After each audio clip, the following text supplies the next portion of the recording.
Buen día, toltecas de Anáhuac y el mundo. Es un placer saludarles en este día tan especial, un día en donde tenemos la oportunidad de trascender, de evolucionar, de compartir, de amar y de vibrar junto con nuestros hermanos y hermanas, padres, madres, abuelas, abuelos. Hoy es un día 6 Flor, 15 de octubre. El consejo tolteca es: ten paciencia, aprovecha las oportunidades, cuida tu salud y economía también. No estés al pendiente de la aceptación de los demás. Aceptémonos y pues mejoremos en este ciclo, en esta etapa, pues ahora sí, para buscar la impecabilidad, buscar la trascendencia. Y pues trascendente ha sido estos temas. La semana pasada tuvimos el gusto de compartir esta experiencia tan interesante en cuanto a la greca escalonada o Xicalcoliuqui, y pues ahora retomando en este ciclo, ¿no?, de símbolos sagrados de Anáhuac, pues Rosita nos va, y Frank y Chignahui, bueno, les invitamos a que participen, a hablar sobre lo que es un símbolo sagrado, el símbolo o el grifo jeroglífico Xiwitl. Rosita, muy buenos días. Frank, Chignahui, ¿cómo están? Vicente, buenos días. Chignahui, que está allá en los controles, querido Frank, nuestro asesor de toda la vida, lo amo. Bueno, la vez pasada, hola mi amor, estuvimos, como ustedes saben, estamos en esta nueva etapa que se llama los signos sagrados, que pues en lo personal yo no estaba ni estoy empapada, me encanta porque estoy aprendiendo junto con ustedes, y ojalá que mis preguntas sean parte de las que ustedes tienen para responder tantas dudas que nos vienen a la cabeza. Los signos sagrados, dices, bueno, a ver, empezamos con el caracol. Wow, cuando lo estudiamos, pues sí está en toda la iconografía y toda la carga de conceptos que tiene. Y luego la greca escalonada. Hoy la oyes y dices, bueno, cuánta sabiduría plasmada en un pedacito así chiquito, en unas líneas tan marcadas que nos llevan a una profundidad increíble. Siguiendo con esa trilogía, pues vamos ahora a ver otro símbolo sagrado, el Chihuitl. El Chihuitl va a decir, bueno, y su glifo, aquí vamos a ver su glifo, su raíz, porque todo tiene una etimología así como estudiamos siempre las raíces greco-romanas. Esto viene de esto y de esto y de esto. Y las nuestras, ustedes se han fijado que si viajan aquí en la República Mexicana, me imagino que en América también se han conservado los nombres originales, y esos nombres tienen ahí en su raíz la etimología del lugar, la importancia de ahí. Y lo mismo, por supuesto, con un símbolo sagrado, el símbolo del Chiwitl, que muchos dirán, bueno, pues reverdecer es una piedra preciosa, es el año, es renovarse. ¿Qué es? Bueno, pues para todas estas preguntas tenemos a mi querido Frank. Frank, mi vida precioso, me encantaría que empezaras con la etimología, pero tú haz lo que quieras. Buenos días, amor. Gracias, Rosa. Sí, lo mejor es empezar con el nombre de este signo, porque el nombre ya describe mucho. Quiero antes hacer una introducción. Recuerden que estamos en una serie de símbolos sagrados de Anáhuac. Recuerden que los anahuacas eran muy dados a hacer símbolos y a representar significados. De manera que el símbolo que vamos a ver hoy, por ejemplo, en nuestra cultura, el concepto no tiene símbolo. Sin embargo, los anahuacas le dieron un símbolo muy específico. Hemos estudiado dos símbolos anteriormente. El primero fue el cacóscato o el catexistri, que es el caracol de viento, que es el caracol, el corte de caracol. Lo estudiamos sus dos cortes, a lo largo, que es el glifo de la palabra, y digamos atravesado, el corte atravesado del caracol, que es la espiral. La espiral con puntas. Esto es muy importante. En el siguiente encuentro vimos que cuando se desligan las puntas del caracol de su espiral y se ponen en forma, digamos, lineal, surge el glifo de la greca escalonada.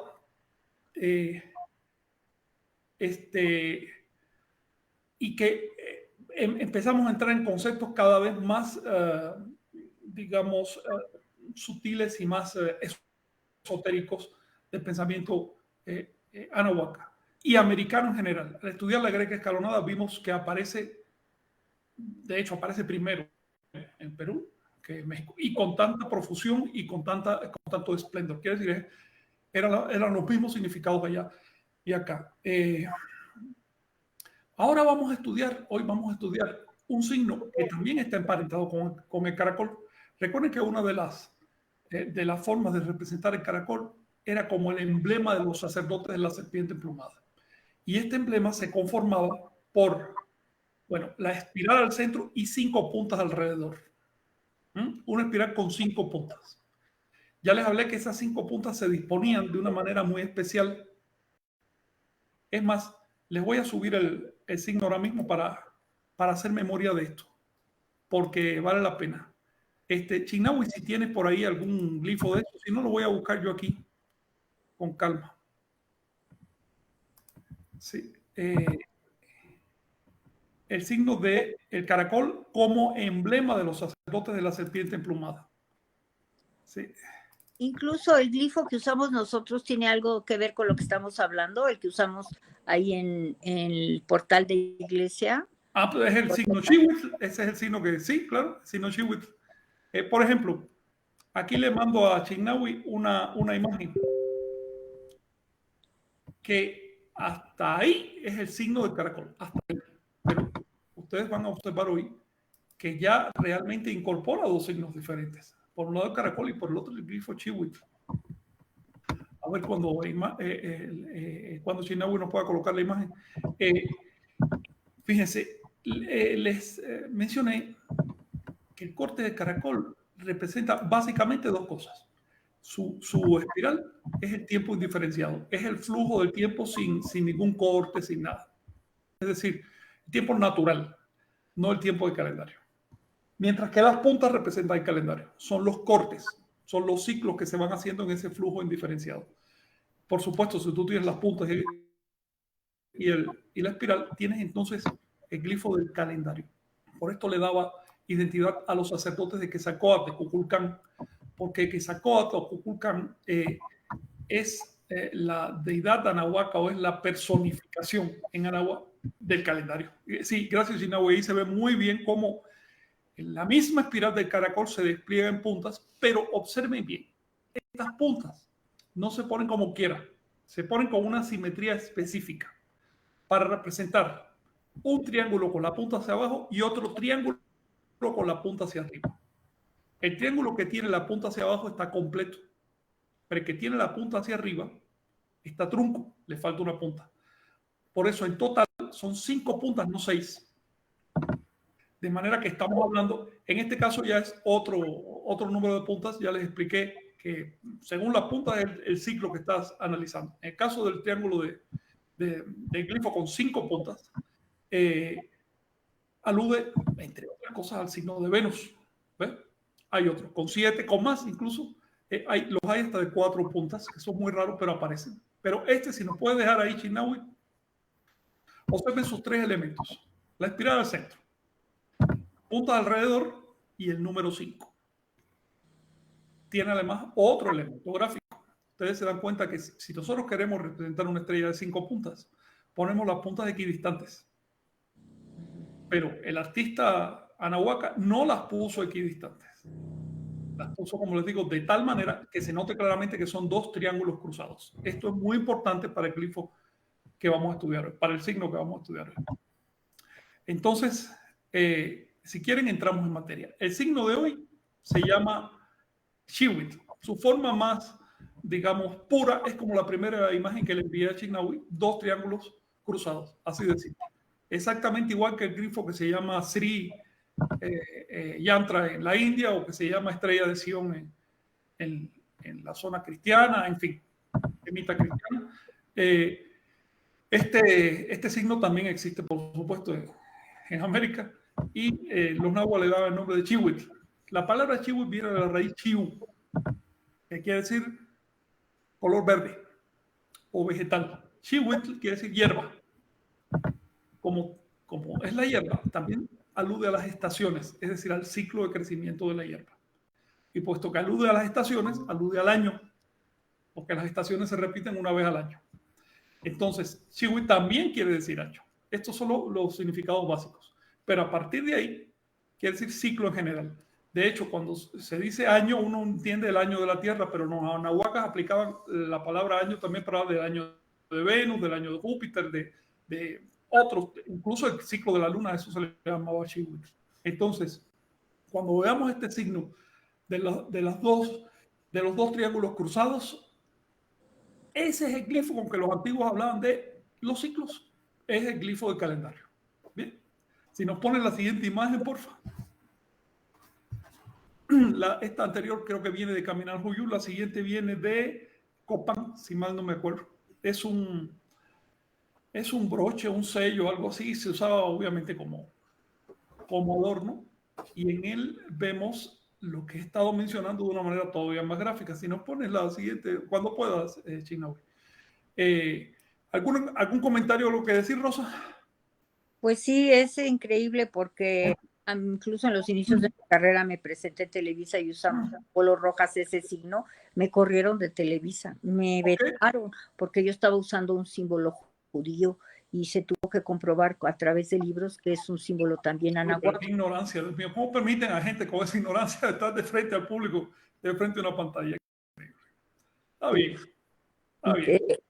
El chihuil es, bueno, es que realmente cómo van uniendo la psicología, porque tú ves el pasto y pues sí, dice, ya se murió, ya se acabó, pero no, reverdece, vuelve a otras sus ciclicidades, repetición continua. Esto es calendáricamente hablando. El chihuil, entonces, ¿cuántos significados tiene? Tiene el calendárico, tiene el... Bueno, el glifo chihuil tiene un significado natural primero, quiere decir la hierba de las estaciones, ¿ves? Pero ya cuando se pone tan simétrico como los dos triángulos y demás, ya eso alude a el involucramiento del tiempo y el espacio, es decir, a los ciclos. Y cuando le añades temas como, por ejemplo, le cortas una punta para que solo queden 5, entonces ya estamos hablando de un ciclo específico, que es el de Venus, que era muy importante porque calibraba. De hecho, en una imagen anterior, en esta, no en la siguiente, por favor, en esa imagen ves claramente que el artista incluso rompió la simetría de lo que estaba labrando para meter una estrella de 5 puntas dentro de una estrella de 6 puntas. ¿Ves? Es decir, prefirió romper la simetría a perder el significado. ¿Qué vemos ahí? Vemos al margen de lo que hay alrededor, ¿no? Son almenas y tiene, digamos, determinado sentido. Pero lo que es la parte calendárica en sí, vemos el glifo Chihuitl, que quiere decir ciclo de tiempo, y adentro la estrella de 5 puntas, que quiere decir el tiempo de Quetzalcóatl, el tiempo de Venus. ¿Ves? Luego, cuando veamos estos signos en el arte de Anáhuac, tenemos que fijarnos en los detalles y en su combinación. Funciona el tener una mirada de diseño gráfico, el comprender los diseños gráficos, porque hay mucho trabajo de diseño en el arte de Anáhuac. Y hay cosas que a primera vista a veces no se ven. Por ejemplo, en esta composición de piedras, esto viene de Copán, creo. La siguiente también es solo un pedazo, es un fragmento de ella, ¿no? Estamos viendo elementos importantes. No solo está el glifo Chiwi como dos triángulos cruzados, sino también están las plumas, que significan radiación, significan la energía, significan el esplendor, lo precioso. En el caso de que la palabra Chiwi quiera decir precioso, entre otras cosas. Y ese glifo está cortado, ahí se ve todavía mejor, está cortado, está apretado con una banda y un nudo. ¿Te fijas? ¿Qué quiere decir? A ver, pensemos en términos abstractos. Tenemos el tiempo. Representamos al tiempo con un signo. Y después apretamos ese signo con un nudo, lo cortamos. ¿Qué quiere decir eso? Pues, ¿qué será? Que lo amarramos a nuestra realidad, a nuestro... ¿Qué es el tiempo amarrado? Pues a ver, mejor dime, Fran, voy a decir muy raro. El tiempo amarrado es el ciclo. El tiempo sin amarrar es el tiempo tal como corre libremente. Pero cuando tú lo amarras, tú estás controlándolo. ¿A través de qué? De un calendario. Así que el tiempo amarrado es el calendario, es el ciclo de tiempo. Los anahuacas representaron claramente ambos conceptos. El tiempo como algo natural, bueno, como una percepción que tenemos, pero natural. Y el tiempo como la percepción cultural, es decir, como espacios, unidades de tiempo que van transcurriendo. Recuerden que en la naturaleza no hay unidades de tiempo. Nosotros, por ejemplo, hablamos de día y noche. Esa es nuestra percepción, de hecho, cultural. En la naturaleza hay un continuo. Este es totalmente continuo. Hablemos de cómo se va formando ese signo. Esto ya, aquí entramos en lo hipotético. En mi opinión, el origen del glifo Chihuit es, como ven allá abajo en esa imagen, ven una serie de signos que se suceden. Primero tenemos la descomposición del cubo. La descomposición del cubo aparece muchas veces en el arte de Anáhuac, sobre todo en Teotihuacán. El cubo se descomponía en sus aristas principales, que se montaban de diferentes formas. ¿Ves? Pero cuando tú descompones el cubo y lo rotas de manera que las puntas de atrás y de delante coincidan, lo que tienes es un hexágono. Una figura de gran valor, porque además es una figura natural, tiene mucho valor en diseño, en composición del espacio, y tiene valor cultural también. Entonces tienes ya un hexágono. En ese hexágono se marcan ciertas líneas de fuerza. En mi opinión, es así como fue derivando el signo. Por ejemplo, encontramos arriba, ven en un dibujo de Teotihuacán, cómo se trata de sacar las líneas de cubo. De hecho, el de arriba tiene más de dos triángulos, tiene 3 triángulos. Y en general vamos a ver muchas veces en el arte de Anáhuac cómo se rompe algo en sus aristas. ¿Qué puede ser ese algo? Yo supongo que es el cubo, porque no cabe otra figura ahí. Y por otro lado, ¿por qué el cubo? ¿Qué representa el cubo? Pues según tengo entendido, el universo, ¿no? ¿Por qué? ¿Por qué? Porque de una manera tienes que, en nuestro concepto, aprisionar algo que no tiene límite, lo tienes que encuadrar. Bueno, aquí es que con estas líneas así me acuerdo de la escuela, la geometría, por eso le llama la geometría sagrada, porque estas bases geométricas que ya no es parte de la naturaleza que es así, sino que nosotros ya empezamos a delimitar las cosas para ubicar conceptos, pero en algo sagrado, en algo que es importante, que trasciende al tiempo, al espacio, pero en sí, el por qué, prefiero que me lo contestes. Mira, nosotros estamos, digamos, evolutivamente condicionados para ver de forma objetiva 3 dimensiones, las 3 dimensiones del espacio. ¿Sí? La cuarta dimensión tenemos que vivirla, es un transcurrir. Pero nosotros podemos abstraer las 3 dimensiones del espacio y representarlas geométricamente y todo. Y un cubo es la forma más sintética de representar las 3 dimensiones, porque tiene pues, alto, ancho y largo, así. Entonces el cubo representa el espacio, y como representa el espacio, representa la totalidad. ¿Bien? Frank. ¿Cómo podría...? ¿Sí, Vicente? También, por ejemplo, remite a esta, como en el caso, ¿no?, de las obras que se inauguran, la primera piedra, ¿no?, es como el fundamento, Sí. como en otras religiones, ¿no? Por ejemplo, también sí, como en el Islam, y hasta inclusive hay cajas que tienen fechas, ¿no? Hay cubos de piedra que tienen fechas y demás elementos, ¿no? Digamos que el cubo fuera el cubo macizo o como una caja de piedra, era un elemento básico de el simbolismo y también de la arquitectura anahuaca. Era la piedra de fundamento. A partir de ahí se iba desarrollando todo. Una pirámide es un cubo. Una ciudad es un cubo. Un edificio cualquiera, el que tú agarres, si tenía una función sacramental o era importante el edificio, se diseñaba a partir del esquema básico del cubo, porque lo que se quería representar eran las 3 dimensiones del espacio. Como menciona Vicente, eso está en todas partes de la Tierra, obviamente. En todas partes se dieron cuenta que el cubo es la imagen que representa el espacio y por lo tanto el universo.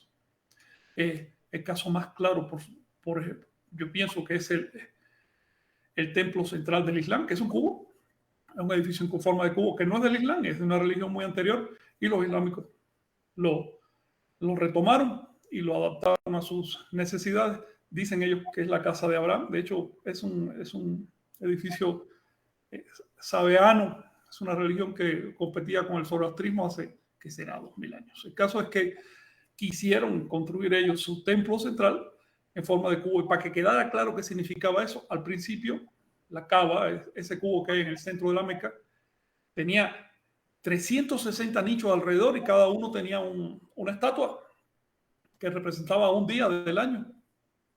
¿Ves? Los islámicos tiraron las estatuas, pero no se atrevieron a tirar el templo porque tenía mucho prestigio. Todo lo que hicieron fue reciclarlo.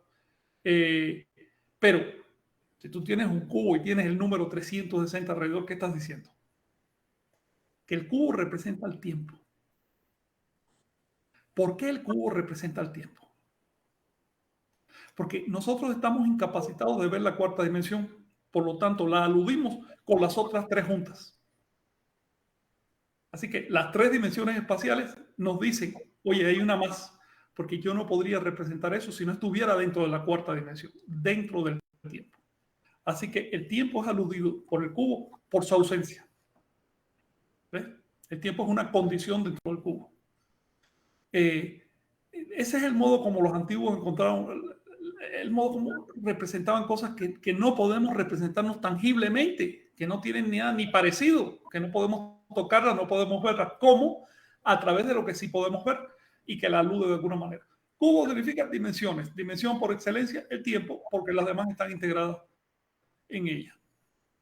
Ver lo que no podemos ver, cómo lo marcan y no lo vemos, qué vergüenza. Representarlo, sí, aludirlo de alguna manera.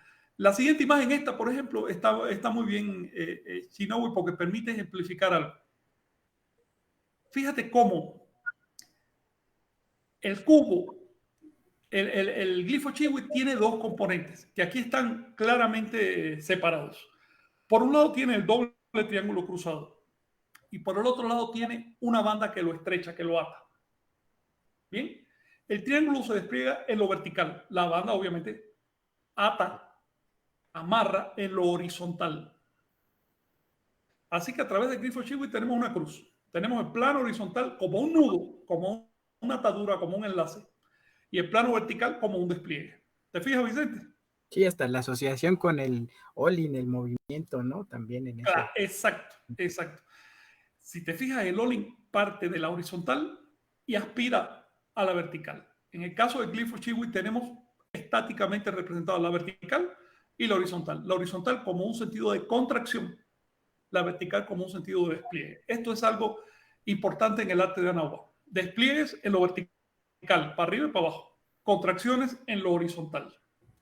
Tú puedes, por supuesto, separar ese plano horizontal que en la imagen anterior lo veías como una banda que está atando. Puedes separar y ponerlo vertical para poderlo ver. Y resulta que ese plano horizontal es un círculo. Y que ese círculo tiene una cruz adentro. ¿Por qué? Porque es el ciclo del Tlaltipac. Son los 4 rumbos de la Tierra. Ya visto de otro ángulo, claro. Estas dos imágenes son de vasos mayas, son despliegues de vasos mayas, donde vemos tanto arriba como abajo. Por un lado, el doble triángulo, por el otro lado, el corte horizontal, el atado. Y para que quede claro cuál es el sentido de ese atado, abajo te lo representan, de hecho, como un tejido de petate. Tú sabes que para los mayas la palabra pop, que quiere decir petate, significa también inicio del tiempo. Es el nombre de la primera veintena del año profético. Entonces, está completamente amarrado el significado. Cuando estudien, cuando vean, cuando analicen el arte de Anáhuac, recuerden que este arte puede desdoblar las cosas. Y desde pronto te parece que estás viendo diferentes cosas en diferentes planos y resulta que es la misma cosa desdoblada para que la veas de diferentes ángulos. ¿Ok? En esta imagen, por ejemplo, vemos ese nudo. Está en la horizontal, se para en la vertical para que puedas ver bien que se representa los 4 rumbos. Y encima están las aristas de lo que ya no son 2 triángulos cruzados, sino que es mucho más complejo. Yo pienso que es una forma de poner el cubo. ¿Ok? Porque recuerden que esto está, en su origen es un cubo. Aquí lo vemos en una almena teotihuacana, bueno, un conjunto de almenas, donde se ve claramente abajo la banda bien cuadrada para marcar la tierra con un punto central que es el nudo, pero es el punto de partida también, y es el all-in, es decir, el punto donde todo se mueve. Y para arriba el despliegue de los triángulos. Recuerda esto. Estás involucrando una realidad vertical con una horizontal. Tú necesitas un punto donde una se transforme en la otra. Ese es el punto central. Y ese punto tiene la naturaleza de un nudo. Aquí les voy a dar un elemento de geometría anahuaca, mesoamericana. Para nosotros, el punto es simple. Para nosotros como cultura, un punto es una simplicidad. Es de hecho un absoluto. Los anahuacas veían el punto como el resultado del cruce de dos corrientes. Un punto es siempre un cruce, de ninguna manera es simple. Un punto para los anahuacuas no es una unidad que se expande, como para nosotros. No, no es así. Al contrario, es el resultado de dos corrientes que se involucran. Ese es el punto geométrico anahuaca. Por eso lo representaban como nudo. Ahí queda muy claro que es un nudo, es el nudo de un lazo. ¿Cuál es la naturaleza de un nudo? Un nudo no puede existir si no tienes dos cuerdas, dos cintas que van en sentido contrario, jalan y se involucran. Ese es el punto geométrico mesoamericano. Esto vale no solo para el diseño, vale para las matemáticas, para los diseños de edificios, para lo que tú quieras. El punto de partida, en realidad, es el punto de encuentro de una polaridad. Insisto en esto porque no se trata de una dualidad. Geométricamente hablando, no es una dualidad, es una polaridad. Pues qué interesante, me gusta la carrera de Vicente, que el giro que le dio, porque siempre el diseño de imagen era así que se vea bonito, pero él se metió a profundizar el diseño hecho realmente para un conocimiento con sus propiedades, sus fundamentos, su importancia, su filosofía, y eso no lo tenemos, o se perdió en la otra cultura, o existió, como dices, algunas, por eso hay tanto parecido en algunas culturas madre.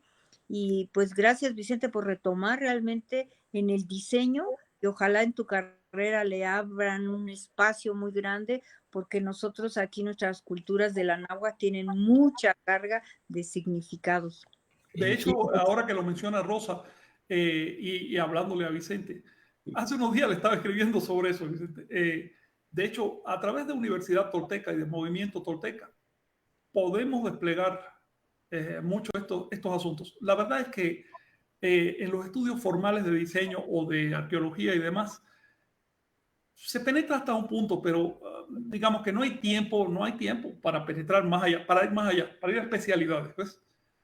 Como esto que les acabo de decir, que si el punto es esto, lo otro, que si el plano es así, que si la perspectiva se hace, bueno, es decir, hay cosas que son sutiles y que ya no caben en los planteamientos académicos. Lo que tenemos es que abrirle un espacio nosotros, porque en esas sutilezas hay mucha información de la que nos interesa, información esotérica, información nahuálica, información de cuestiones religiosas importantes.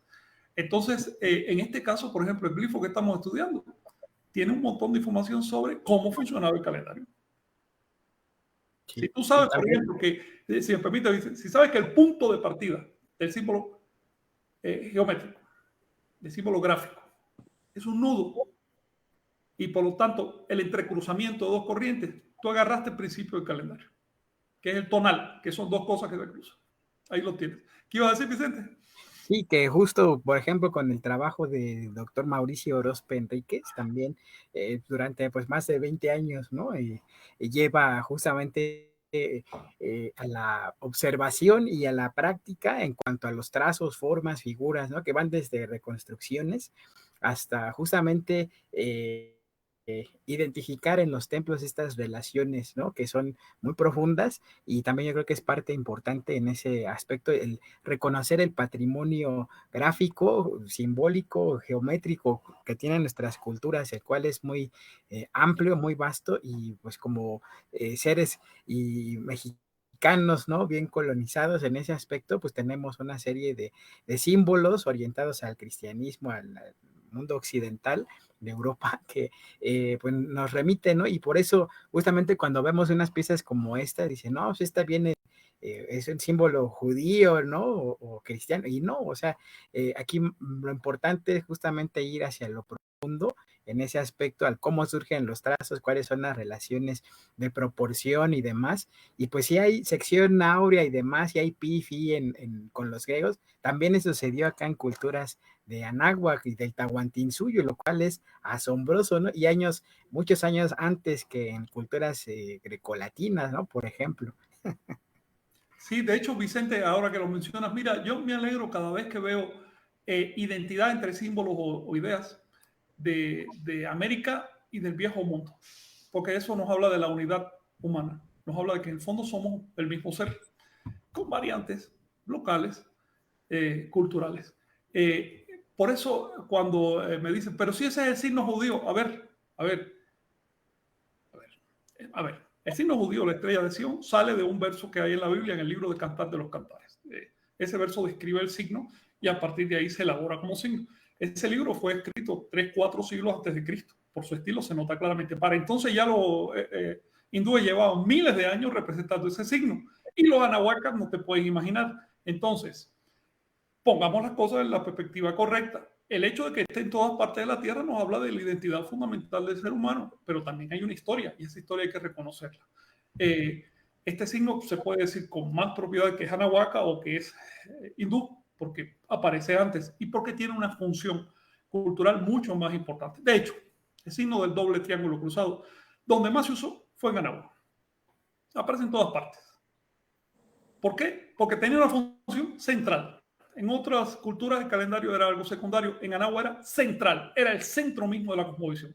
Por lo tanto, ese signo estaba en el centro de la cosmovisión, con todo lo que implica.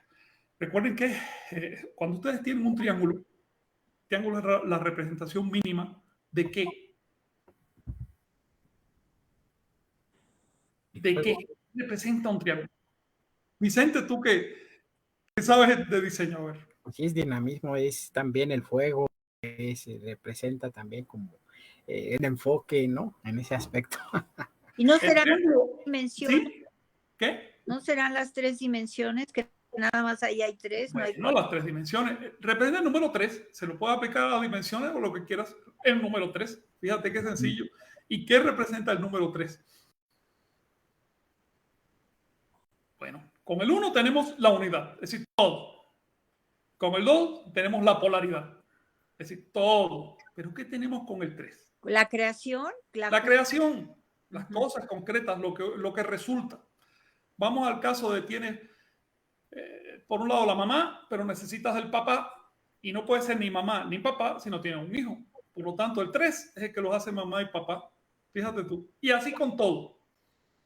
Tú tienes en un átomo un elemento negativo por acá, un elemento positivo por acá y una unión que se pueden hasta fundir en una sola cosa que se llama un neutrón. Ese es el 3. Y así sucesivamente. ¿Qué? En la lengua náhuatl, la numeración C-O-M-Y, pues ahí también tiene una carga tremenda de significados, checando su topología. Sí, se usaron raíces con un gran significado, pero en náhuatl en cualquier otra lengua del mundo, finalmente estas raíces de los primeros números representan cosas. Por ejemplo, la cultura grecorromana desarrolló el simbolismo de los números a través del pitagorismo que viene de Babilonia y viene de otros lados. Ellos también desarrollaron mucho el simbolismo de los números. En el caso del triángulo, ahí tenemos el 3 representado. Pero el triángulo se puede poner de dos maneras y ahí tenemos la polaridad. Con la punta para arriba, con la punta para abajo. Si la punta es para arriba es estático, si la punta es para abajo es dinámico. Entonces ahí tú tienes, bueno, lo que está estático, los resultados, y lo dinámico, la parte de transformación, la parte previa a los resultados. Cuando unes las dos cosas, te imaginas qué clase de complejidad sígnica sale ahí, ¿no? En este momento que estamos platicando, por ejemplo, nosotros tenemos, por un lado, el sujeto, por otro lado, el objeto, por decirle así, y por otro lado, el tema. Cada uno de ustedes está en la misma situación. Cada uno de ustedes es un sujeto que está observando un mundo objetivo y hay una relación, porque de otro modo no podría observarlo. Esa relación puede ser los sentidos físicos, la mente, el tema del que estamos hablando, etc. El mundo lo puede reducir a 3, hablando en términos abstractos. Esto es una abstracción. Por lo tanto, el doble triángulo tiene un sentido impresionante. Por eso lo ves, por ejemplo, en estas imágenes en las cabezas de deidades. Y recuerden que estas deidades en realidad son personificaciones de fuerzas naturales, pero están en sus cabezas. El doble triángulo en la cabeza, ¿qué significa? Pues no sé, ahorita el triángulo también me llevó al inframundo y al topan, o sea... Sí, va para todos lados el doble triángulo. Pero en la cabeza, ¿qué significará? El tiempo también. Significa las facultades de la de percepción y de intelecto. Este es el signo intelectual de aquella cosmovisión.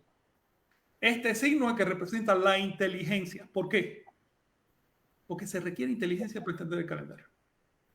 Porque el calendario es el producto y además el sello, la muestra de la inteligencia.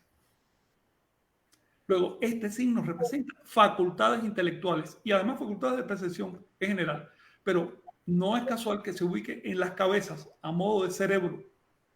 De hecho, lo que están diciendo es que nuestra comprensión del mundo es a través de este proceso, de este dinamismo, representado por el doble triángulo con la banda. Eso es muy importante. ¿Cómo aludes a esa banda sin necesidad de representarla? Cortando el doble triángulo, dejando solo las puntas de arriba, solo eso. ¿Ves? Las 3 puntas de arriba. Y ya con eso tú dijiste, aquí hay 2 triángulos, pero están cortados. Por lo tanto, la mitad se ve, la otra mitad no se ve. ¿Ves cómo empieza a cobrar sentido esto? Si nos ponen la imagen anterior, Chinawi, esa, fíjate, aquí seguimos viendo vasos mayas donde se representan atributos de estos signos. Recuerda, ya les mencioné que en estos vasos están desdoblados. Por un lado el triángulo o los triángulos y por el otro lado su elemento central que se voltea, se pone en vertical para que puedas ver lo que es una cruz. Así que vamos a estudiar la semana que viene el símbolo de la cruz anahuaca y ya estamos viendo de dónde sale. ¿Ok? No sale de la nada. La cruz anahuaca no es más que el centro del doble triángulo. Entonces, si el doble triángulo es la totalidad del universo, ¿qué es esa cruz? ¿Qué es esa X? El mundo manifiesto, el mundo plano, el mundo horizontal donde estamos viviendo. ¿Ves? Tiene unas causas para abajo, tiene unas consecuencias, unos efectos para arriba, y aquí estamos viviendo en esa unión de causa y efecto, le llamamos Tlaltipa, superficie de la Tierra. Fíjense en el vaso de hasta abajo, Vicente, te llamo la atención sobre cómo los 2 triángulos se pueden representar desvinculados. Es decir, el arte tiene libertades. No es necesario que los estés cruzando para que signifiquen lo mismo. Puedes desvincularlo. Y fíjate cómo el nudo se representa de una manera muy sintética, como el glifo que los nahuas llamaban Kimi, los nahuas Quistli, muerte, ¿ok? Que es como el grifo de por ciento. Tibias. Ese círculo con la banda y un par de puntos. Ese punto central es el punto del descenso al mundo de los muertos, el ascenso al mundo de los santos, de los dioses, o como le quieres llamar. ¿Alguna ocupación? Sí, Frank, estabas comentando del Xihuil calendárico, pero mencionaste el Xihuil también como concepto nahuálico. ¿Nos podrías platicar un poco de cómo es esa lectura? Bueno, te estoy diciendo justamente ahora, te acabo de decir que en el centro del Xihuil hay un corte horizontal cuyo signo abre la entrada del abajo y del arriba, que es lo mismo, es la dimensión nahuálica. En el imaginario anahuaca, en el simbolismo anahuaca, tenemos un horizontal que es el tonal y un vertical que es el nahuatl. Así que cualquier forma, cualquier modo que tú descubras de pasar de tonal a nahuatl, eso es un ejercicio nahuálico. Y eso está representado por el nudo, que además representa algo complicado, algo difícil. Es lo que allá en el viejo mundo llamaba el nudo gordiano. Es decir, yo tengo un entendimiento común de la vida y de pronto tengo un problema y tengo que resolverlo. Porque de otro modo me voy a morir atrapado por ese propio nudo. Me voy a morir enlazado, entrampado. Entonces tengo que hacerle frente al nudo. El nudo en todas partes de la Tierra también representa lo mismo. Es el reto, aquello que hay que vencer. Y por otro lado representa desde un punto de vista lo que te ata, lo que te atrapa, y de otro punto la liberación, el poder salir de algo, de una situación. Ese acto de pasar de tonal a nahual, de lo atado, de lo limitado, a lo que no tiene límite, es nahual, es el ejercicio nahuálico. Recuerda que la palabra nahual es una palabra del tonal, es simplemente la puerta de entrada al nahual. Una vez que entra al nahual, te olvidas de la palabra nahual. Bueno, fuera que fueras un nahual con pluma dentro del nahual, ¿no? Entonces, en esta imagen que nos está mostrando Chinawi, vemos el glifo a la espalda. A la espalda de un abanderado, de un portador. También lo podemos ver en el pecho. Aparece con mucha frecuencia en el pecho de sacerdotes. En el pecho representa a los contadores del tiempo. Recuerda que había un grupo sacerdotal especializado en asuntos de tiempo. Entonces se representaba por ese signo del pecho. En la espalda tiene una función muy interesante, porque este es un abanderado, es decir, uno que marca las cosas, que marca la pauta. Y de pronto nos está diciendo que él mismo es una Xiuhcoatl humanizada. Este es el signo que identifica a un concepto llamado Shukwa, que quiere decir serpiente de fuego. ¿Es la Vía Láctea, Frank? Shukwa, en este pensamiento, en esta concepción, en lo que estamos hablando, representa la energía, el poder. El poder es la serpiente de fuego. Lo puedes aplicar astronómicamente a la Vía Láctea, claro. Pero si te sale de lo astronómico, entonces caemos en la energía. ¿Sabes cómo se manifiesta? Ellos entendían que el tiempo es energía y que la energía es tiempo. Si nos pones más imágenes, porque son muchas, hay que pasarle. A ver, el vaso. Hay un vaso por ahí. La siguiente, ese vaso a mí me gusta mucho, fíjate. Por el lado de atrás tiene un glifo que se asocia con Sudamérica, que es la chacana, y por el lado de adelante tiene el glifo Chihuit. Ahí vemos muy bien la banda con su nudo.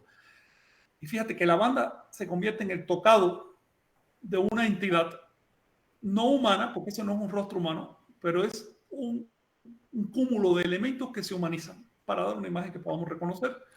Y aquí tú tienes a Tlaloc, a lo que después se llamó Tlaloc. Tlaloc significa fluido. De manera que estás viendo asociado el glifo del tiempo con el glifo de la fluidez o con el signo de la fluidez. Aquí vemos otra vez el glifo del tiempo en la cabeza, pero en este caso no es una deidad, sino un sacerdote que concretamente tiene en la mano lo que Digby ha interpretado como un aparato para medir el tiempo. Era un aparato compuesto por un disco con dos triángulos cruzados, cuya sombra te va marcando ciertas coordenadas. El disco, por supuesto, está graduado y las coordenadas te van diciendo, según la hora también, latitudes y longitudes. ¿Okay? Es decir, estamos hablando incluso de un instrumento de uso práctico de los calculadores de tiempo. Sí, aquí lo vuelves a ver en una estatua de una deidad. Y observación, Vicente Chinawi. Observen, fíjense que en este caso el glifo está asociado a las fauces de un reptil. ¿Lo notas, Vicente? Sí, inclusive está así como en Teotihuacán, en la zona de Oaxaca. Sí, a principio no se ve, pero esas son las fauces de un reptil. Esta cabeza está saliendo de una boca y el glifo del tiempo es la nariz del reptil. ¿Ok? Así que vas a encontrar transiciones desde una nariz naturalista hasta el glifo del tiempo por todos lados. Yo insisto en los diseñadores en que atiendan a estos detalles porque es el modo de entender qué es lo que están viendo y lo que están reproduciendo. Sí. Fíjate que junto con el glifo del tiempo aparece ahí también, aparecen dos vírgulas que salen a los lados. De pronto parecen llamas, parece una cosa más de adorno, pero aparecen muy sistemáticamente y en algunos casos es representado de forma geométrica, esquemática. Eso, atención, porque creo que ahí hay una clave de cómo se fue formando este signo. Quiero decirte que este signo aparece en Anagua ya con un alto grado de desarrollo. Yo no he encontrado las formas previas, el modo de transición, ¿no? De cómo se fue formando. Pero creo que es un buen tema para diseñadores. Aquí lo tienes, por ejemplo, en la orejera de un sacerdote. ¿Ok? Este glifo en la orejera te está diciendo que el Señor, bueno, entre otras cosas, sabía manejar cuentas de tiempo, probablemente estaba dedicado al tema de Venus. ¿Okay? Fíjense el glifo atado por una cuerda. Así que esa banda redonda que vemos a veces es una cuerda, es un elemento de lazo que se resuelve en el centro. Bueno, de una vez les voy a decir, mira, estos dos triángulos representan la pirámide del cielo, la pirámide del inframundo.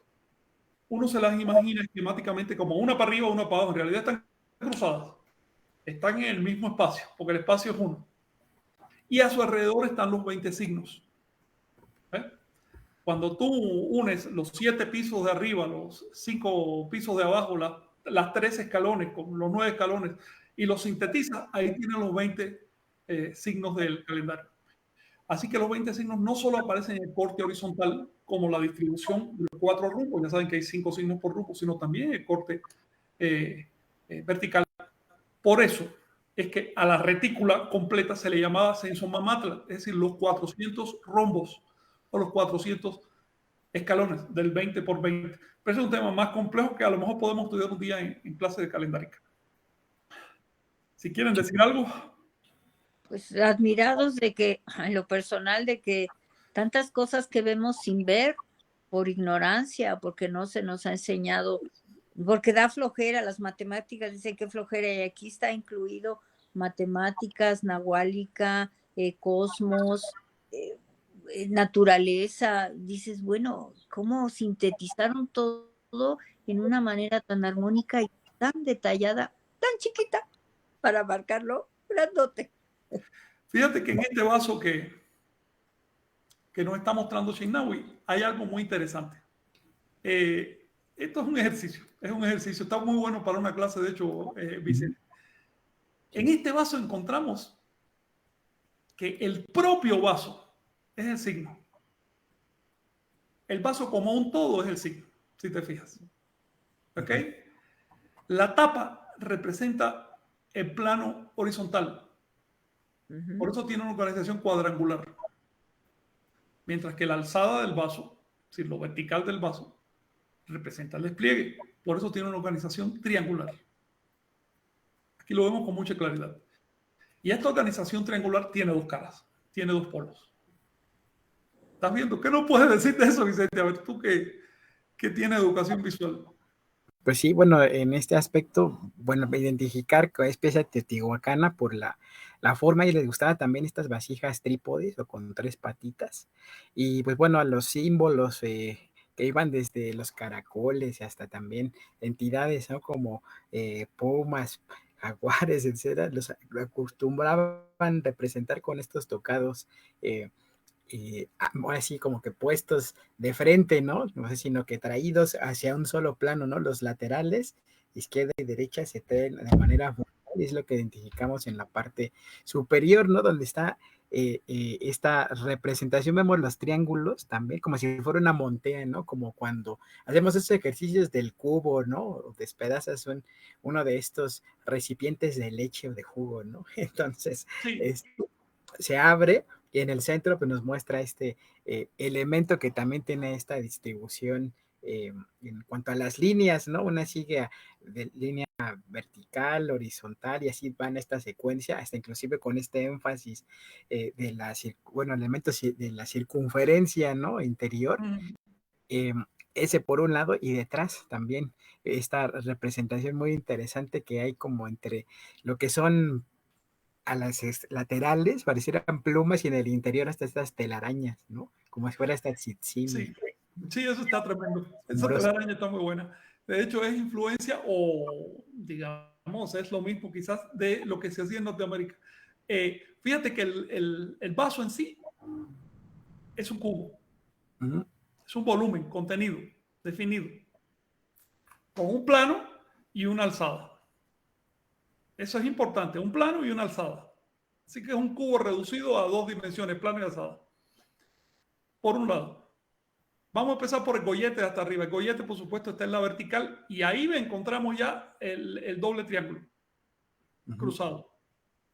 Después eso se despliega hacia abajo como los cuatro rombos de la Tierra, que son, y tú te das cuenta, Vicente, son hocicos Dientes. de Zipactli.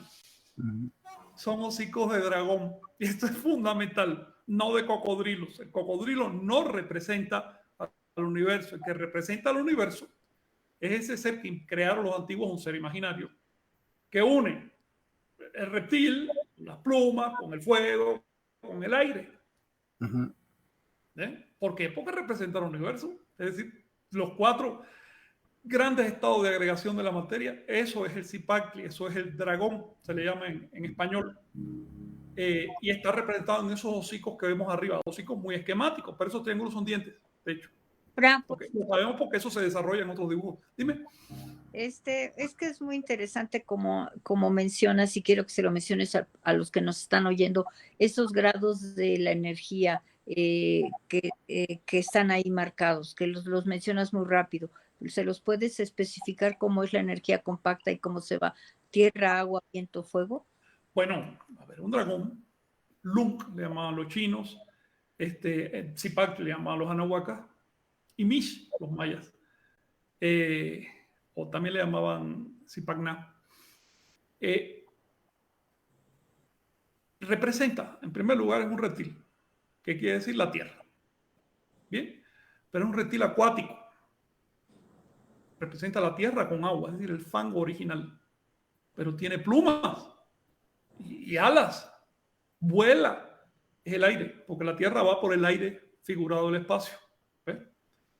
Pero más allá de eso, echa fuego o humo por las narices y por la boca. Y en sí mismo representa el fuego. Le ponen cejas flamígeras, las cejas son llamas. Tiene los 4 elementos. Tienes los 4 elementos. Es decir, tierra, aire, agua, fuego. Que no son una superstición de los antiguos, sino son los nombres que les daban a los grandes estados de agregación de la materia. La materia tiene muchos estados de agregación, pero se racima en 4, que son la tierra, el estado sólido, el agua, el estado líquido, el aire, el estado gaseoso y el fuego, el estado radiante. ¿Ves? Eso se representaba en Anáhuac con la palabra Zipactli. Y por eso Zipactli lo representaban así. Y eso es lo que está aludido en la tapa de esta vasija, a través de esos hocicos que se despliegan hacia los 4 rumbos, y eso es por algo. Por otro lado, tenemos abajo, cuando estudien el arte anáhuac, yo les sugiero definir el arriba y el abajo, y después van a entender el medio. Hasta abajo, ¿qué tenemos? El Mictlán. Bueno, tenemos 3 patas, lo cual ya de por sí es un elemento simbólico, son las 3 piedras del hogar. El fuego. Y encima de esas 3 patas tenemos Ojos. un río. Sí. Tenemos un río. ¿Por qué sabemos que es un río, Vicente? A ver. Pues bueno, por la secuencia, ¿no? Vemos estas como piedritas o conchitas, así, esas, que también se conecta con el cielo, ¿no? Si ves una banda horizontal o oblicua, con ojos, eso es un río, quiere decir el inframundo. Así que tú tienes el cielo, el inframundo, y en el medio que tienes el despliegue de la existencia, las dimensiones. Por el frente del vaso tienes ese doble triángulo cruzado, pero para que quede claro de qué están hablando, orientado hacia los 4 rumbos. En este caso solo vemos 3 de los rumbos, ¿no? Pero está orientado en cruz, ese doble triángulo cruzado. En realidad son teóricamente 4, en la práctica, por razones de diseño y de simbolismo, 3. Eso es muy importante. Y en su centro, ¿qué ves? El movimiento. El glifo de petate, del que ya hablamos, con una cuerda que lo está atando. Ves un nudo con un petate. Petate significa inicio del tiempo. También significa autoridad. Petate. ¿Ok? Ese es el lado frontal. Todo eso está profusamente ornamentado con plumas. Del lado de atrás ves exactamente el mismo símbolo, pero ya desde otra óptica. ¿Ves? El mismo esquema, las mismas plumas, pero ¿qué hay en el centro? Una vez me acuerdo que en una clase de campo en Teotihuacán, Rosita, tú preguntabas mucho qué significa ese símbolo de 3 lóbulos. De pronto aparecen 3 gotas que aparecen en Teotihuacán por todos lados. ¿Qué es? Un corazón. Un corazón, pero no un corazón humano, sino un corazón de cocodrilo, porque tiene solo 3 lóbulos. Ese es el corazón de Teotihuacán. Ese corazón está ubicado sobre un ojo, sobre una telaraña, sobre una serie de plumas, pero el corazón en sí, y es lo que me importa, representa el glifo Olin. El corazón es el glifo Olin. Es lo que vibra, lo que se mueve. Por eso me acuerdo que tú estabas muy impactada allá en Teotihuacán diciendo, oye, pero esas curvas que hay encima de esos trilóbulos, ¿qué son? Y el arqueólogo del sitio te dijo, esos son cuchillos atravesando corazones. ¿Te acuerdas? Sacrificio humano. Bueno, sí. Como sacrificio humano, pero nosotros entendemos que es algo muy diferente, muy diferente. Ese corazón es el glifo Oli. ¿Ok? Está radiando, está manando sangre para donde quiera. Es el movimiento, es el centro de las cosas. Después vamos a ver cómo literalmente ese corazón se resuelve como una suástica y termina dando origen al glifo de movimiento. Eso lo vamos a ver la semana que viene. Fran, una pregunta. ¿Por qué el corazón de un cocodrilo y no de un ser humano? Bueno, te lo digo como curiosidad, porque la verdad es que el corazón humano tiene 4 lóbulos, pero en Teotihuacán lo pones de 3 lóbulos y es una cosa que llama la atención. Esto también es una ironía, porque cuando viene el arqueólogo y te dice, es que es un sacrificio humano, y yo, oye, qué raro ese corazón humano, más bien parece un sacrificio de un reptil, ¿verdad? Digo, si vas a ser literal en lo que estás mirando, no le vas a dar interpretación alguna, entonces es literal, porque lo que no se vale es que me diga que es un corazón humano, porque no lo es. Entonces, es una ironía, ¿no? Es un juego. Aquí vemos ya en el área maya cómo se representa el mismo concepto del glifo del tiempo hacia los 4 rumbos, pero uno de ellos solo aludido, solo esbozado. ¿Ok? 3 que vemos y uno solo esbozado. Y todo esto rodeado de flores de lis que representan la realeza, la condición realeza, uso la palabra entre comillas, es decir, la majestad.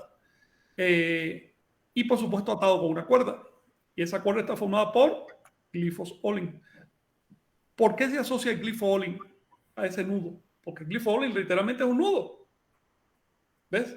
¿Qué significa la tensión entre 2 elementos? Estás aplicando energía, estás haciendo fuerza. Esa energía se resuelve como un torbellino, como una galaxia, si tú quieres. ¿Ves? Como un molino. Y eso es el emblema de movimiento en Anáhuac. Y bueno, les traje al final, bueno, eso ya lo habíamos visto, es una representación. En este caso vemos, fíjense, tomado un vaso maya, cómo se asocia el glifo del doble triángulo a la cabeza de Zipactli. ¿Ves? No es una cabeza de cocodrilo ni de, no sé, ni de ballena, es de Zipactli. Como emblema de la materia, no de planeta Tierra. El planeta Tierra tiene otro signo. Así que distingamos en el arte mesoamericano la Tierra materia de la Tierra planeta. Impresionante. Así que bueno, Chignahui, tienes comentarios, saludos de quienes se han conectado y nos han seguido a través de esta sesión. Vicente, a esta imagen, me encanta de que la punta de un triángulo no se ve, la ponen hacia arriba. ¿Te fijas que hay un triángulo completo que se ve la punta hacia arriba y el otro no se le ve la punta, pero se la añaden hacia arriba, ¿no? De hecho, Rosita, esto aparece muchas veces en el arte. Hablamos de 2 triángulos cruzados, pero con mucha frecuencia son 3. ¿Ves? Y a veces hasta 4. Por eso yo pienso que hay un origen más complejo en todo esto. No es simplemente el doble triángulo que vemos en otras partes del mundo, sino yo pienso que es una representación de las aristas de algo más complejo. Y se me hace que es el cubo. No tengo la prueba fehaciente porque no he visto una imagen que realmente resuelva el cubo a modo hexágono. Pero yo creo que si se busca, aparece. El hecho es que ese símbolo a veces se representa de modos muy complejos. Por otro lado, si tú tienes el plano, que es redondo en forma de cruz, y tienes para arriba un triángulo, en realidad tú estás esquematizando ¿qué cosa? Un volumen. ¿Ves? Estás esquematizando un volumen. Entonces, me da la impresión que va por ahí, aunque tu observación está muy interesante. Puede que hayan doblado el pico para que se vea de todas maneras y no le falte, ¿no? Y también dos mechones de algo con pelos, que me parece que son las puntas de la banda que ata. Pero esos mechones aparecen con mucha frecuencia a los lados. Así que ojo a los diseñadores, porque ahí puede haber un glifo específico que no hemos trabajado aquí hoy. Gracias. Perdón, Vicente, adelante, chico. Respecto al Zipactli, Rosita, y ya que estás en esto, me gustaría analizar un poco más. Estás viendo unas fauces, ¿verdad? Eso es lo más claro que se ve ahí. Pero esas fauces en sí, esos labios, esos versos, forman un glifo muy específico. ¿Te fijas? El glifo aparece ya de la época olmeca con esa forma. El glifo de la nube y también el glifo de la cueva están asociados en el arte olmeca. ¿Ves? La nube se representaba así como con esa forma. Eso era una nube. Pero ¿qué más hay? Por supuesto, tiene dientes. Esos dientes están representados aquí de una manera muy poco natural. Representan gotas de agua. Son los dientes de Tlaloc. ¿Ves? Pero ¿qué más vemos ahí? Yo de repente en la luna, pero no, ¿verdad? Encima de la nariz y encima de los ojos, ¿qué tiene? Es algo amorfo, pero tiene... Es algo amorfo. Dos. Con manchas de... Jaguar. ¿Qué elemento es? Jaguar, dijo Vicente. ¿Y qué elemento es? La tierra. La profundidad de la tierra. Y de la comisura de sus labios sale un glifo. Sí. Sale una nube. En otras imágenes vemos perfectamente que sale una nube y esa nube es humo. ¿Ves? Lo vemos, por ejemplo, en las estatuas de la serpiente plumada, que salen dos nubes, de hecho, una de humo y una de fuego. ¿Qué es Tezcatlipoca? Es el fuego, es el elemento fuego. ¿Ves? Entonces, está muy interesante toda esta combinación de cosas, elemento fuego y aire también. Está muy interesante porque de manera muy sintética el artista plasmó lo que hemos venido hablando. Se trata de los elementos. No se trata de un animal natural. Por supuesto, los dragones no existen en la naturaleza, pero sí existen en el imaginario colectivo de toda la humanidad, incluyendo América. De hecho, Anáhuac es la civilización del dragón. Así de simple, por la importancia que le dieron. Qué hermoso, gracias, Frank. Pero el ojo así también se me figuró también como un espejo de obsidiana. Por eso Este ojo está muy tremendo, es pura profundidad, no tiene más detalle. Sí. Pura oscuridad. Bueno, es algo también asociado con las manchas de los celotes, ¿no? Oye, si tienen alguna cuestión, porque ya me duele la garganta de hablar, sí. No, ya nos vamos con Chignahui, que lo interrumpimos a Rey. Y bueno, de verdad, es como un trauma, ¿no? Que tiene la cultura en la que estamos, que, digamos, le dices dragón y luego, no, es que es europeo. Bueno, entonces, los chinos eran europeos también, los egipcios También también. los vikingos. Bueno, los vikingos sí eran europeos, ¿no? Pero fíjate que Ajá, una de las cosas más curiosas que me han dicho es que el dragón es chino. ajá, Entonces, ¿por qué tienes la palabra dragón en la lengua española? Porque esa sí, palabra es de origen grecolatino. ajá, ¿Ves? Es decir, también es falta de análisis. A la gente de la tradición les han dicho, oye, ustedes no tenían esto, no tenían aquello, no tenían lo demás allá. Y se lo tragan ciegamente y así lo van predicando por ahí. No importa lo que vean con sus propios ojos. Y hasta se molestan cuando se les demuestra que sí tenían cosas, que sí tenían elementos que les han negado. Estamos heredando 5 siglos de colonia, pero la educación va acabando con, con toda esa ignorancia, ¿no? Por otro lado, cuando vemos manifestaciones emocionales en torno a este asunto, mira, no, ¿qué vamos a hacer? Estamos en un momento en que se están cayendo ídolos, en que se está moviendo el petate, el tapete, como le diga, en que están cambiando las cosas. Estamos ahora en la época de la tecnología, en la época del estudio. Si viene un abuelito con 4 plumas y dice, no, que nosotros nada, ¿sabes qué, señor? Aquí están los libros, aquí está la arqueología, aquí están los museos, aquí está la necesidad de estudiar y de honrar el pasado anahuaca y no hablar a lo tonto. Así, hay un cambio generacional y por eso que mucha gente se molesta. sí, pero pues ni modo. No podemos reducir la cultura a la visión de un viejito, ¿no? Este, pero bueno, saludos a Luna Martínez, Carla de Chile, Lucas Rodríguez, Adriano Ortega desde Tlaxcala, Alejandro R. Díaz desde Las Margaritas, Chiapas, Araceli Cano Román, a Padma Spa, a Carlos Bravo, Alejandro Olvera Herrera desde Tulancingo, Tierra Santa, Daniela Palacios desde Cancún, Carlos Bravo nos pregunta, ¿el triángulo en la cabeza representa a un tonalpouque? Sí, el doble triángulo cruzado y atado representa al tonalpouque. Triángulo solo no, pero el triángulo solo, hasta donde yo puedo entender, representa a Ometeotl. Pero si está cruzado y atado, a los calculadores de tiempo. Que recuerden que el astrólogo, si quieres, en aquella época, no era simplemente un científico, un especialista, no, era un sacerdote, porque el ser humano estaba completamente integrado en la cosmovisión y esa integración se hacía a través del calendario. Sí. También tenemos a Mati desde Azul, Argentina, que nos comenta, a comparación del arte de otras civilizaciones, la de Anáhuac llama la atención por la obsesión con no mostrarse estáticos. El dinamismo. Es impresionante cómo trata de representar el movimiento, aunque no tenían más medios que un dibujo en un papel. Y a veces incluso lo tratan de representar sobreponiendo imágenes en diferentes etapas de movimiento. No sé si te acuerdas de algo de eso, Vicente, o si Sí, lo puedes también. comentar. Sí, pues de hecho aquí en Anáhuac pues, pasaron varias de lo que serían los estilos de las representaciones de las vanguardias, ¿no? En Europa.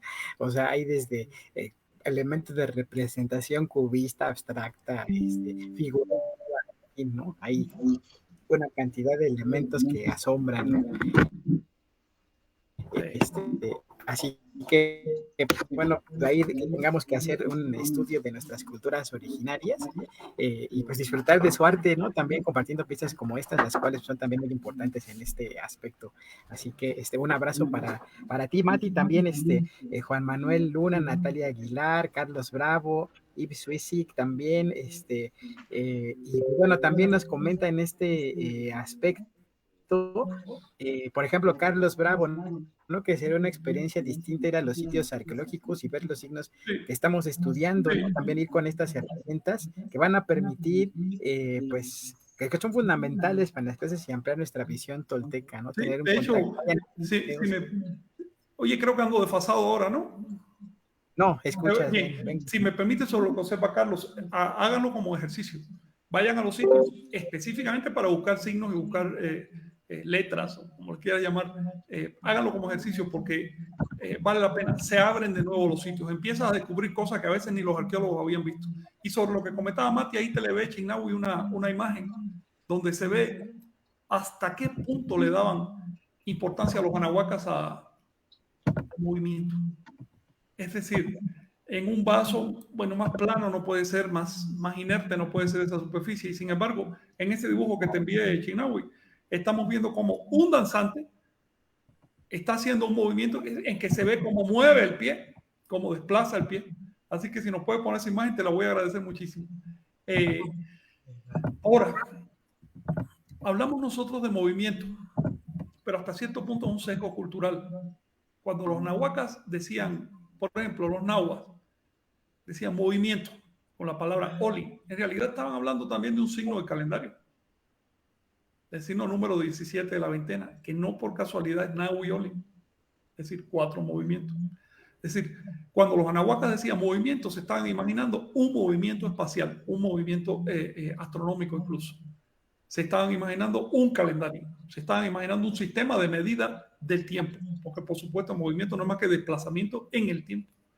Así que el concepto de movimiento en Anáhuac, ya lo estudiamos hoy, está en el mero centro, en el mero nudo del glifo Chihuitl. Es un concepto temporal, habla del tiempo. Como ves aquí en esta imagen, ¿viste qué impresionante, Vicente? Cómo el artista pinta, yo creo que 4 pies por lo menos, el desplazamiento de la pierna. Es decir, si hubieran tenido los recursos que nosotros tenemos hoy, habrían hecho maravillas de diseño para representar justamente lo que estoy diciendo, movimiento en el tiempo, medida del tiempo y demás.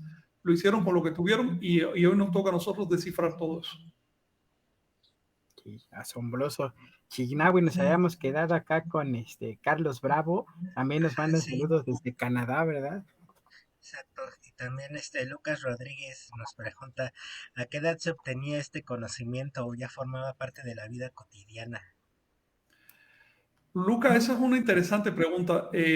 Mira, en las escuelas se enseñaban cosas básicas, ¿ves? Como artes marciales, leer un poco, contar y demás. ¿Ves? Se enseñaba mitología, pero el conocimiento ya un poco más avanzado, pues eso es como hoy. Había que ir a una escuela. En esa época había escuelas llamadas calmecas, donde la gente estudiaba desde diseño hasta sacerdocio o lo que tú quieras. Estaba muy involucrado todo con el sacerdocio, aunque a esas escuelas no solo iban sacerdotes, sino gente en general que quería y podía permitirse estudios superiores. Recuerda que era una época mucho más dura que hoy. Los jóvenes generalmente ya llegar a los 13 años se ponían a trabajar con sus padres, pero si el padre tenía recursos y podía mandarlo a un calmeca, se iba para el calmeca.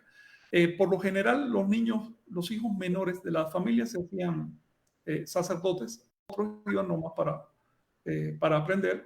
Había, por ejemplo, cofradías enteras dedicadas al arte, al diseño, que se sabe que viajaban de un lugar a otro. Por ejemplo, en Cacastla, que está en plena zona nahua, llegando a Totonacas, pues ahí en Cacatla aparecen dibujos mayas, se ve que esto, y no de una persona, se ve que es un maestro con su ayudante y demás, y esos dibujos reflejan la cosmovisión con perfección. En otras palabras, no era tan simple como en una escuela de arte aprender a pintar. porque lo que se esperaba de un artista era que reflejara la cosmovisión para que integrara a la comunidad. El arte tenía función social en ese momento, de modo que el artista además tenía que conocer una serie de cosas. Y esto ya requiere, por supuesto, estudios más avanzados. Yo me imagino que, digamos, que será al menos una cuarta parte de la población podía descifrar bien estos signos, bien. Y todos, de alguna manera, se daban cuenta de qué trataba. ¿Por qué? Porque estas representaciones están puestas de cara al público. Grandes murales, grandes piedras, es por donde pasaba el público en general. Y una sociedad no hace algo por gusto, y menos una sociedad que tenía problemas materiales como la Nahuaca. Es decir, se gastaban el dinero en lo que hacía falta. Uno no pone un espectacular, un cartel en la calle con un anuncio en una lengua que nadie va a entender. Uno lo pone en la lengua que entiende la gente, porque de eso se trata, es anuncio. Y asimismo todo ese arte que vemos en Anagua es anuncio de la cosmovisión para darle identidad al grupo.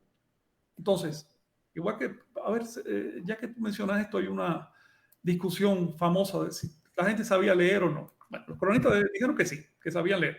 Pero ya saben que los académicos por lo general no leen a los cronistas. Entonces se preguntan, ¿sabrían leer los anahuacas? No, era una pequeña elite que sabía. Esos son cuentos. Nomás tienes que pasar por una ciudad anahuaca y ver la cantidad de escritura que hay de cara al público para darte cuenta que la gente sabía leer. ¿Ves? Entonces esto tenía función social y pues yo me imagino que la mayoría lo conocía, por lo tanto el estudio seguía, incluso si la gente se veía obligada a trabajar para comer, en unas escuelas de adultos que se llaman Cuicacali, que tenemos los Telposcali o escuelas de niños, pero ya para los adultos funcionaban los Cuicacali. La gente no se ponía de ociosa en la noche, sino que iba a la escuela a seguir aprendiendo cosas. ¿Puedo comentar Sí, algo? claro. Es que la palabra sacerdote me lleva como que a religiosidad. A mí se me figuraban ese tipo de sacerdotes como científicos en la actualidad, ese término de conocimiento, de apertura del más allá, como una maestría o un doctorado, que es más allá de una carrera establecida. ¿Será cierto? ¿Estoy en lo cierto? Mira, a ver, te pongo un ejemplo de nuestra propia cultura. Hay en el Vaticano un famoso y buen observatorio astronómico dirigido por sacerdotes que son científicos, lo cual no significa que todos los sacerdotes sean científicos. Hay sacerdotes que les gusta la ciencia y se hacen científicos sin perder su función sacerdotal. En Anagua era más o menos así. Había desde el simple señor que tenía un cargo ahí de auxiliar sacerdotal y te hacía una simple cosa para mantener los ritos, hasta un especialista que podía, no sé, predecir un eclipse o averiguar una serie de cosas que hoy ni nos imaginamos. Había de todo. Era una sociedad humana con todo lo que tiene una sociedad humana. ¿Por qué le llamamos sacerdotes? Porque en esa época la cultura estaba integrada. No es como ahora que tenemos la ciencia por un lado, la religión por el otro, el arte por el otro. Esto es fragmentación mental de nuestra cultura. Esto es esquizofrenia realmente. En esa época estaba integrado. ¿Por qué no va a estar integrado? Y la persona que, por ejemplo, pintaba un mural lo estaba haciendo con una función, no solo por darse el lujo de pintar. El científico que investigaba un ciclo de un átomo estaba haciendo con una función, no nomás por rollos mentales. ¿Ves? Y esa función era sagrada, porque la sociedad vivía en un estado de sacralidad. Y eso se resuelve con palabras como sacerdotes, templos, etc. Esto es muy importante tenerlo en cuenta porque también se ha puesto de moda decir que los anahuacas no tenían religión, no tenían templos, no tenían sacerdotes, me parece que no tenían imágenes divinas, no tenían nada de lo que vemos con nuestros ojos y leemos en las crónicas. ¿Por qué? ¿Eran extraterrestres? ¿Eran animales? ¿O eran seres humanos con todo lo que tienen los seres humanos en todas partes de la Tierra? Sí, Frank, inclusive ahorita ya en la imagen que vemos en la pantalla, ahí está el Cuicacali, la casa de cantos que viva más allá, las almenas, ¿no? También Sí. llama la atención. O sea, De hecho, en este caso estamos viendo que la función de esa habitación era la de transmitir conocimiento calendárico. Claro, las almenas de las casas te decían para qué se dedicaban las habitaciones. No eran simples adornos, ¿no? sí, algo más para cerrar, Rosita Chignahui, adelante. Pues si no tiene nada Chignahui, dinos tú, Sí, ya entro yo. sí, por acá. Bueno, ya que lo comentabas hace rato, Frank, de regresar a las zonas arqueológicas con otra visión. Hace como 2 semanas nos fuimos con un grupo de trabajadores de la Fundación Donde. Les mando un saludo si andan alguno por acá. Eh, eh, y bueno, con algunos, bueno, pudimos ver cómo se dieron cuenta de la acústica de los lugares, pudieron ver, quedaron maravillados, ¿no? Aunque ya habían ido la mayoría muchas veces, al conocer un poco sobre la cultura, ya sin el prejuicio de académico que de lo que nos han enseñado, pudieron ellos ver escritura, escuchar como el sonido que hay en todas las zonas arqueológicas cuando aplaudes, por ejemplo, el eco que se escucha. Y bueno, quedaron maravillados. Y esto lo menciono por el comentario de Manuel Luna, que nos comentas, dice, saludos compañeros desde Jalapa.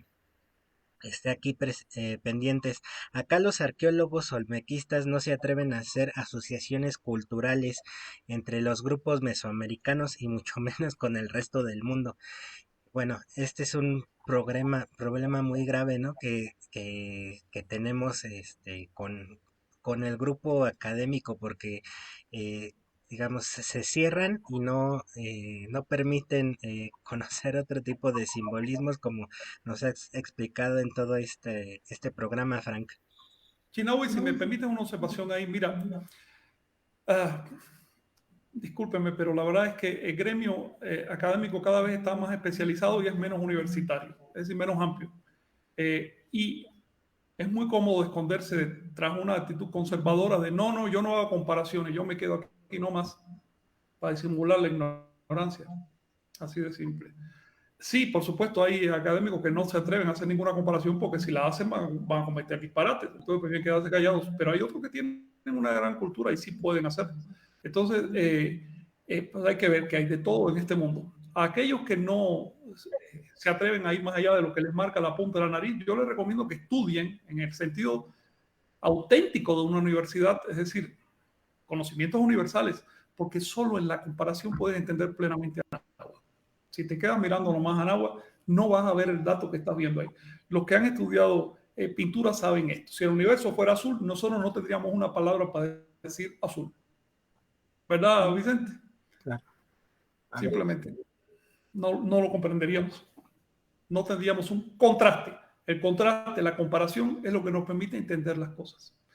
Por supuesto, vas a entender a los olmecas cuando los compares con los mayas, con los nahuas, con los zapotecas, con los purépechas, con todo el mundo. Y vas a entender a los anahuacos cuando los compares con los tahuantinsuyanos. Y vas a entender a los indoamericanos cuando los compares con los nativos del viejo mundo. Así de sencillo. Pero para eso hay que estudiar. Y para eso al mismo tiempo hay que ser sobrio, porque no se trata de comparar al azar, sino de basar las comparaciones. Pueden ocurrir casualidades. De pronto una palabra ya puede ser semejante a una de acá y uno se inventa un castillo, ¿no? ¿Cuál es la fórmula? Bueno, voy a estudiar lingüística, voy a ver los orígenes, voy a ver las raíces, voy a ver la deriva etimológica de esas palabras hasta dar una lengua común o determinar que es una casualidad. Es decir, la fórmula es estudiar, la fórmula no es negar a priori. Esto es una reflexión para estudiantes y practicantes de antropología e historia. Sí. Pero la verdad, Frank, también estudia si hay personas que llevan esa corriente de no me muevo de aquí y esto es así, y estudias cosas que no son. Entonces hay que tener mucho cuidado también con lo que vamos a estudiar. Sí, lo vemos en el tema de, por ejemplo, de calendárica. ¿Tú sabes lo que es que un arqueólogo no puede leer una fecha que ve labrada en la fachada de un edificio? Esto es una cosa inconcebible. Estamos hablando de detalles elementales para poder entender a Anáhuac. El calendario era la mitad de su cosmovisión. Entonces, o que de pronto una inscripción en una lengua nativa prefiere mirar por otro lado. Oye, las crónicas nativas están ahí para estudiarlas, no para dejarlas de lado. Es decir, se requiere mucho más de lo que se está haciendo. Pero por otro lado, tampoco hay que ser injustos. Miren, la ciencia antropológica todavía no es una ciencia. Es un intento de hacer una ciencia. ¿Ok? Tiene 100, 100 y pico de años y es poco para que sea realmente una ciencia. No es una ciencia pura, ni mucho menos. La antropología latinoamericana en general deja mucho que desear. Es antropología tercermundista criolla. No puedes pedirle demasiado a las instituciones culturales de un país como México. Estamos trabajando para aumentar la calidad, para aumentar el conocimiento, para aumentar la capacidad interpretativa, para revalorizar el pasado tal como era y no quedarnos con clichés y con mitos ni leyendas negras creadas en la colonia. ¿Ves? Estamos trabajando para eso y a eso vamos. Yo me imagino que el futuro sea mucho más exigente y que haya mucha más preparación. ¿Es eso o se extingue la antropología mesoamericana porque llega a un callejón sin salida en este momento? Yo creo que hay que estudiar, corroborar, aprender y desaprender, porque también hay muchas cosas que tenemos que quitar. Sí. No puedes meterle más té a la taza si no sacas algo. Después una taza llena ya no cabe nada. Fíjate que ya que lo menciona, uno de los problemas de la educación latinoamericana en general, no solo ocurre en México, ocurre en todos lados, en otros países es mucho peor. Pero uno de esos problemas es que saturan la taza del estudiante con porquerías, con estupideces, con banalidades. Y ese estudiante va a seguir rumiando eso toda su vida. Y lo peor es que va a tratar de imponer eso como si eso fuera la realidad. Ahí tienes el caso. El chavo pasa todas las clases de historia y ¿qué le enseñan? A recordar algunas fechas, algunos nombres de personajes intrascendentes y de hechos intrascendentes. Lo fundamental, por ejemplo, ¿qué significa el nombre de tu país? Eso no se lo enseña. Es impresionante. Te pongo un ejemplo que a mí me deja frío. Hablando de Julio César, del otro. Caramba, dale un curso de religiones comparadas para que aprendan a defenderse de las sectas. Es lo elemental. ¿Ves? Es que es lo que no quieren. Podemos hacerlo a través de la Universidad Tolteca, digo, si no frustran este intento. ¿Qué decías? Es que es justo lo que no quieren, que aprendan, que les abran los ojos, les mueves el tapete muy fuerte. Claro. Lo que no quieren.